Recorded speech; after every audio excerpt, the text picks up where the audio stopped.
Olá pessoal, bom dia. Nós vamos fazer aqui iniciar um curso de bibliologia, ok? Um curso de bibliologia que é muito importante de ter noção sobre a Bíblia, ok? Então vamos falar sobre os materiais que a Bíblia foi escrita, né? O que significa para a bibliologia, qual a sua origem, né? Como é que foi organizada toda essa questão das da Bíblia que você encontra hoje em dia, ok? Quantos livros tem, e vários outros. A Bíblia, o que é que trouxe à existência a Bíblia, né? Como é que foi reconhecido como canônico ou não, como inspirado ou não. Então tudo isso a gente vai ver no decorrer do curso. Vou dividir em várias partes, né? Hoje é o primeiro vídeo e vamos que vamos, né? Vamos que vamos. A gente começar aqui, eu vou voltar aqui, mostrar para vocês uma coisa que você vai acompanhar no blog, né? No blog eu vou escrever aqui esse do blog que vocês procurem aí, que o texto tá lá, ó. Teologia Estel, tô botando aqui blogspot.com porque não tenho condições de ampliar isso aí, ó. Escreva isso aí, ok? Na internet que você vai achar. Vamos então aqui, é esse blog aqui. Aqui tem toda essa barra aqui, você pode encontrar meu canal no YouTube. Você vai encontrar esse vídeo. Aqui também é o canal do Dailymotion, que você escreve Dailymotion e depois pesquisa, ok? Olha aqui, você toca aqui ó, no Dailymotion, em pesquisar, escreve meu nome, Márcio Gil de Almeida aqui, e você vai encontrar, ok? Aqui o canal Dailymotion é esse aqui. Aqui o canal no YouTube. Também tem esse blog de educação, ok? Fala de educação. Geografia para estudantes também é um outro. Tá abrindo agora. Internet lenta. Pois é. Pronto. Abriu. Então é esse aí. Tem o Márcio Gil. Você pode acessar, ok? Então, esse texto também eu botei aqui no blog. Esse que a gente vai estudar hoje. Você também pode encontrar no marciogildealmeida.blogspot.com.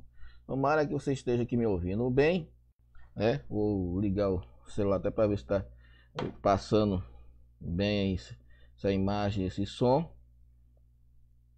Só um momento. Então vamos lá. Curso de Biologia, parte 1.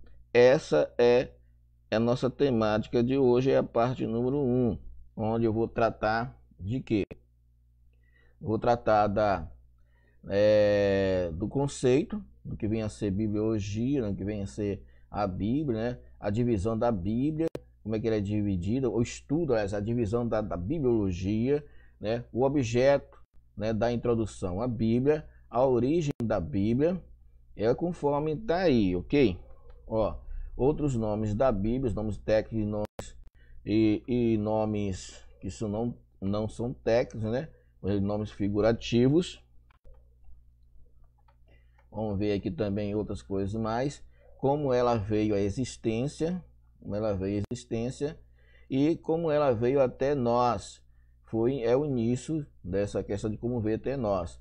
Características da Bíblia, como é que é formada, capítulos, versículos, ok? Nós temos uma Bíblia atual que nós conhecemos, na realidade, a Bíblia conhecida como uma Bíblia protestante e a Bíblia evangélica, a Bíblia católica. Não existe assim diferença textual significativa, né? Eu estou falando o seguinte: os textos que tem na Bíblia, né? Os textos que tem na Bíblia protestante, todos têm na Bíblia, todos têm na Bíblia católica, ok? Todos têm na Bíblia católica. Então o que acontece? Agora tem textos, alguns capítulos a mais de Daniel, né, e outro livro também, e também tem na Bíblia católica um capítulo, um salmo a mais, fazendo com que, ou de diferença, fazendo com que esse salmo tenha Aliás, não é um salmo a mais, é porque tem um salmo na Bíblia Católica que está dividido, mas é o mesmo texto. O livro de Salmos é totalmente igual. A diferença é que tem um salmo que está dividido. E também, né, tem alguns livros que a gente chama de apócrifos, porque eles não são considerados como inspirados, né, como Tobias, né, como primeiro e segundo Macabeus, como Judite, Baruque, né, Sabedoria. São livros bons, interessantes. Inclusive tem um livro a gente chama assim de o livro de sabedoria, que nos traz sapiência, né? Tem um livro de Macabeus que trata de um período em que os livros da Bíblia protestante não envolvem, que é o período chamado interbíblico, né? Interbíblico. E a gente conhece muito bem essa história daquela época, que alcançou inclusive o período do Império Grego, parte do período do Império Grego. E aí o que acontece? Vamos aqui para o nosso texto. Seminário Teológico Evangélico Logos. Afinal de contas, né, o vocabulário português é uma introdução. Isso aqui nós vamos fazer uma introdução, mas na realidade é uma introdução muito grande. Eu não sei por que esse pessoal usa introdução de um assunto tão extenso que é. Mas é porque não é uma especificidade dentro de uma linha teológica, ok? Vamos lá ver então. O vocabulário introdução vem do latim, significa introduzir para dentro, né? O vocabulário introducere significa introduzir para dentro. Então isso aqui é uma iniciação do estudo da Bíblia, da bibliologia, ok? Da bibliologia. Então o que acontece? A bibliologia é uma ciência, ok? É uma ciência que trata das questões críticas, tais como seu texto, sua língua, inspiração, canonicidade, autenticidade, autoridade e conteúdo.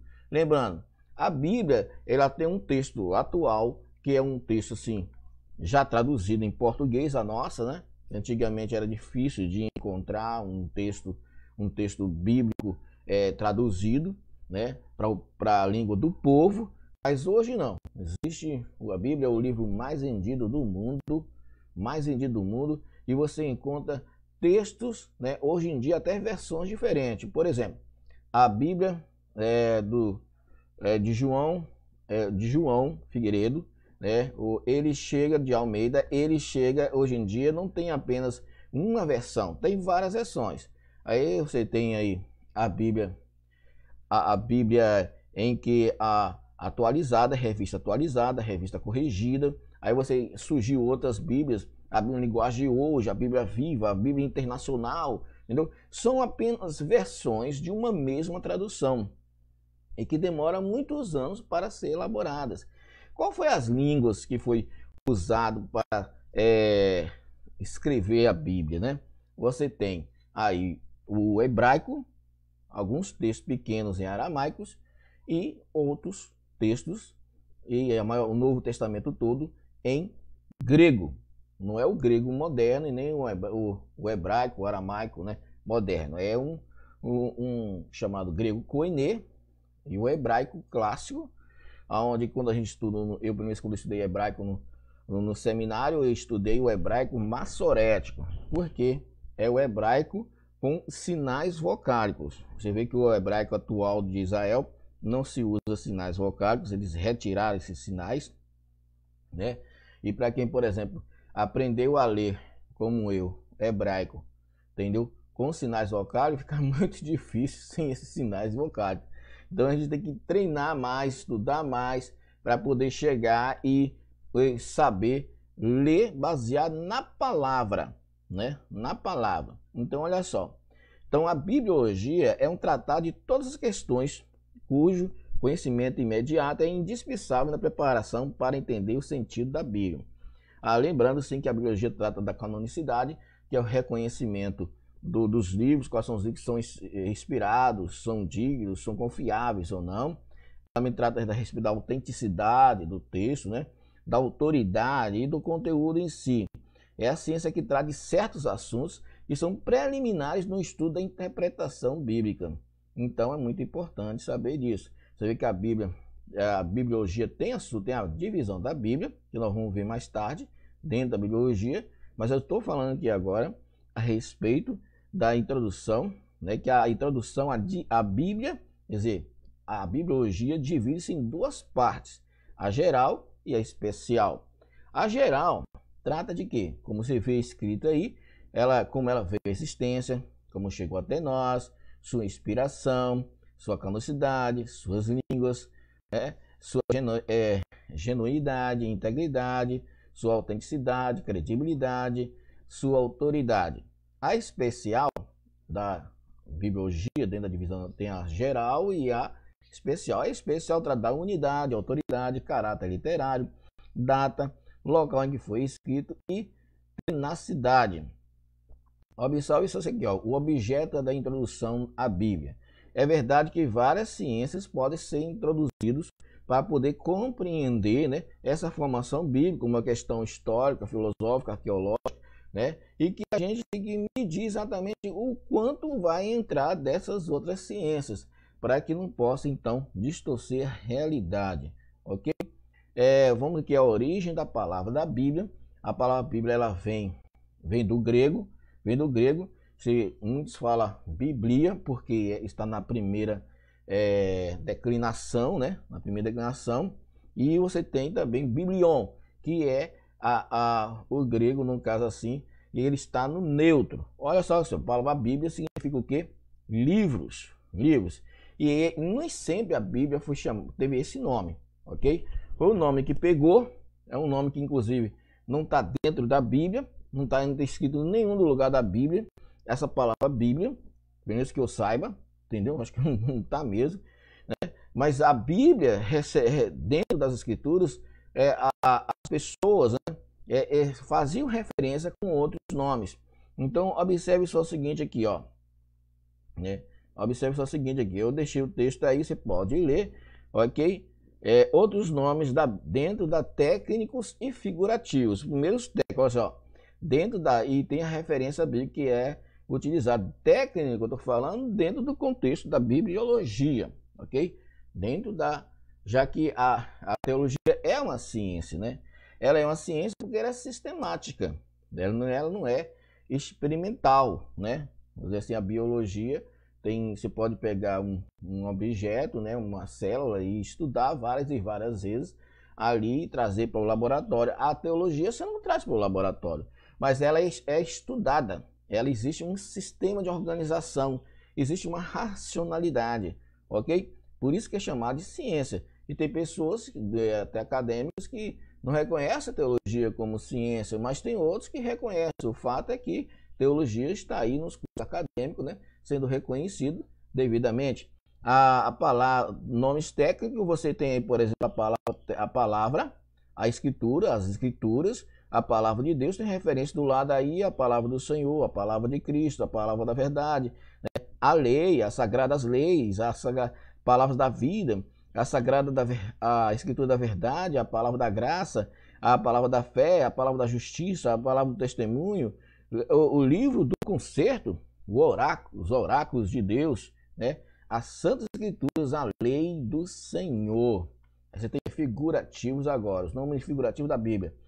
Uma luz, um espelho, uma fonte que purifica, uma porção de alimento, ouro fino, um martelo, uma espada, né?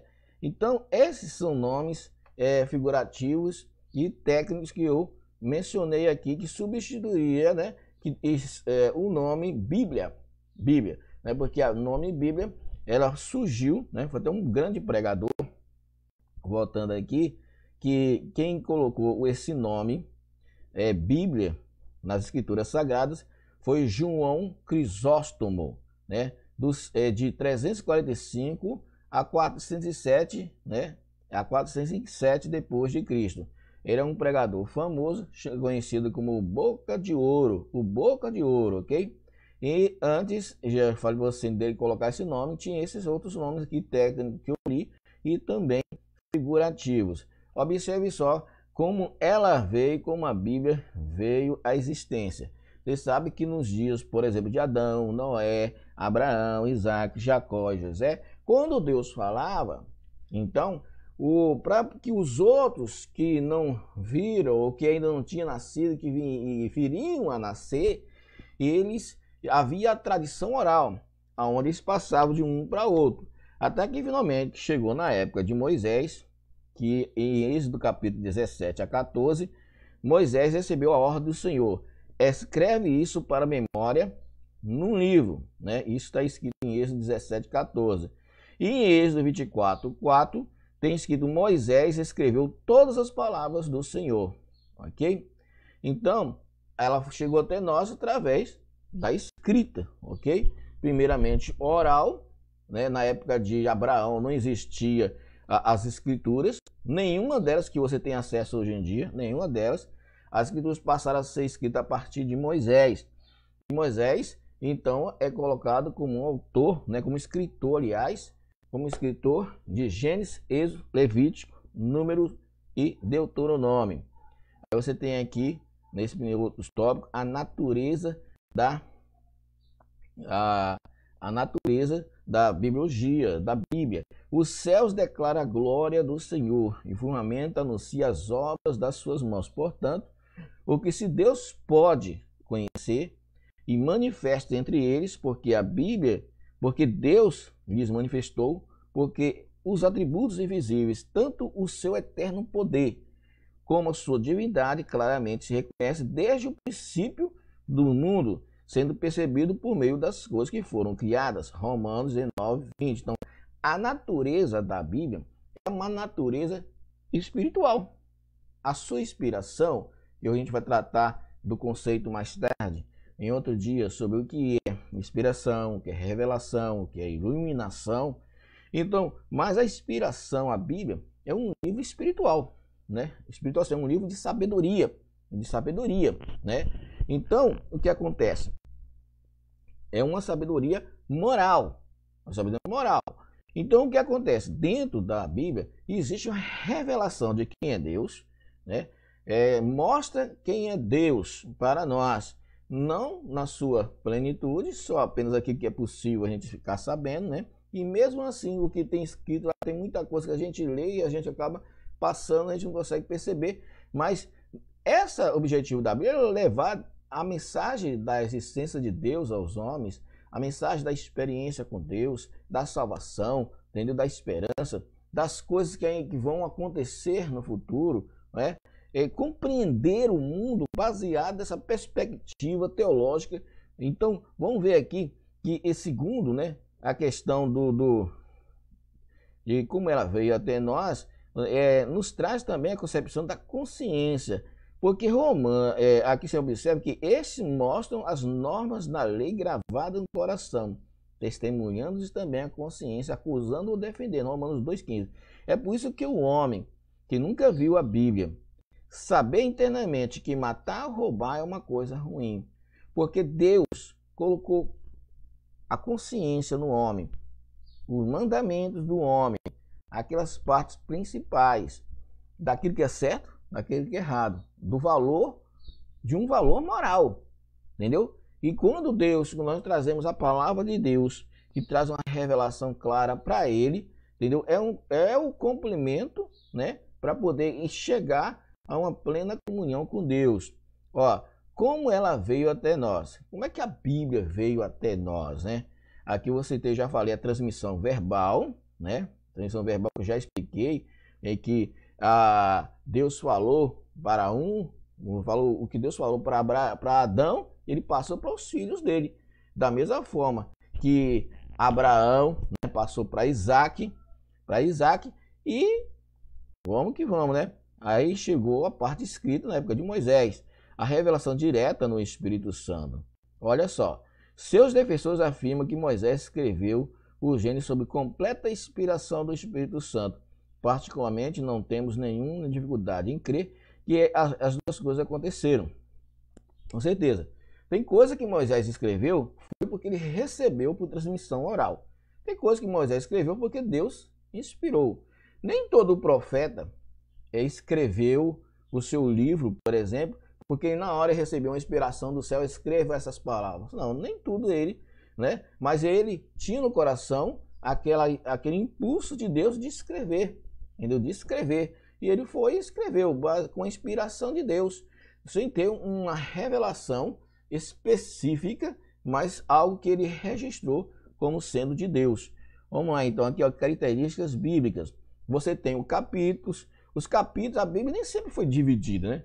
Teve um momento que o texto grego do Novo Testamento, todas as palavras eram unidas. Depois separar as palavras, depois foram se organizando, entendeu? Texto, porque o grego, né, ele tinha uma forma de organização. Olha só, os capítulos da Bíblia, a Bíblia primeiro foi dividida em capítulos, veio uma pessoa dividiu em capítulos, veio outra pessoa dividiu em versículos, e nós temos aqui Stephen Longington, arcebispo de Canterbury, Inglaterra, falecido em 1228, foi ele que dividiu, né? Outros autores, entretanto, atribuem essa tarefa ao cardeal Hugo, falecido em 1263. Bom, agora aí eu não quero entrar nessa briga. Só sei que é o seguinte, que existem duas pessoas que são colocadas como possível de ter dividido a Bíblia em capítulos. Depois teve outro que veio, pegou os capítulos e dividiu em versículos, que é colocado aqui como Robert Stephanus, ok? De Paris, em 1551, ok? Aí qual o valor, né? O valor da Bíblia, ele é imenso, ok? Vamos ver aqui, se por outro lado traz grande contribuição para o manejo rápido e imediato da Bíblia, por outro lado é prejudicial, pois sendo arbitrariamente pode e tem interferido no sentido real de uma passagem. Ele quer dizer, essa divisão de capítulo e versículo ajuda a gente a localizar os textos, né? Ajuda até a gente a compreender muita coisa, mas há momentos que a gente precisa de ter consciência que o capítulo, você está lendo Mateus, capítulo 3 para o capítulo 4, você não pode perder referência que o texto ali é um conjunto. Você tem que ler o capítulo 3, porque às vezes a compreensão do capítulo 4 só vem se você ler o 3, o terceiro, entendeu? Tem uma diferença no livro de Salmo. O livro de Salmo, por exemplo, não é chamado de capítulo 1, capítulo 2. Nós chamamos muitas vezes, mas não é. É Salmo número 1, Salmo número 2. Por quê? O livro de Salmos são vários salmos que foram agrupados e chegou a formar o livro da Bíblia, certo? O livro de Salmos. Mas, enquanto os outros não. Foi um texto que foi dividido em pedaços, capítulos e versículos, enquanto o livro de Salmo não. Foram juntados, aí ficou no Salmo número 1, é totalmente independente do 2. É um texto que foi colocado ali, cada um no seu momento. Então, é importante ter consciência, quando a gente for ler a Bíblia, que o capítulo, o versículo é para nos ajudar a localizar. Mas a interpretação, muitas vezes, pode depender do capítulo anterior ou posterior, ou dos dois, ok? Vamos ver aqui, tem grifos, né? Esses grifos aqui que aparecem na Bíblia, aí com várias notas marginais, né? Interpretações que teólogos colocam, né? Para poder os grandes líderes, né, religiosos, então as interpretações, o estudo deles, doutores, né? Afirmação de doutores em teologia, ali na Bíblia, as Bíblias de estudo que tem muitas essas coisas, grifos, notas marginais, referências, entendeu? Aí tem a questão, a Bíblia, ela tem, né, em torno de, segundo aqui, 40 homens que escreveram a Bíblia inteira. São 66 livros na Bíblia protestante, ok? Então, a diferença para com a Bíblia católica é porque os outros livros que eles têm são considerados apócrifos. Aí você tem que tornaram parte dessa fantástica obra de 40 homens durante um período de 1500 anos. Entre eles encontraram reis, agricultores, pastores, advogados, pescadores, médicos, um cobrador de impostos, etc. Quer dizer, quem escreveu a Bíblia, os escritores, foram pessoas de várias formações. Olha só, pescador, advogados, pastores, agricultores, médicos, reis, né? Profetas, profetisas, né? Etc. Então, a Bíblia, meus amigos, né? E é interessante que esses homens viveram em épocas diferentes, em contextos diferentes, não se conheciam, não se conheceram, aliás, boa parte deles não se conheceram pessoalmente, e eles mantiveram uma linha de coerência de simplesmente de não haver contradição. Então isso aí, até a próxima parte, né? Segunda parte, e que Deus te abençoe. Até a próxima aula. Vou desligar aqui.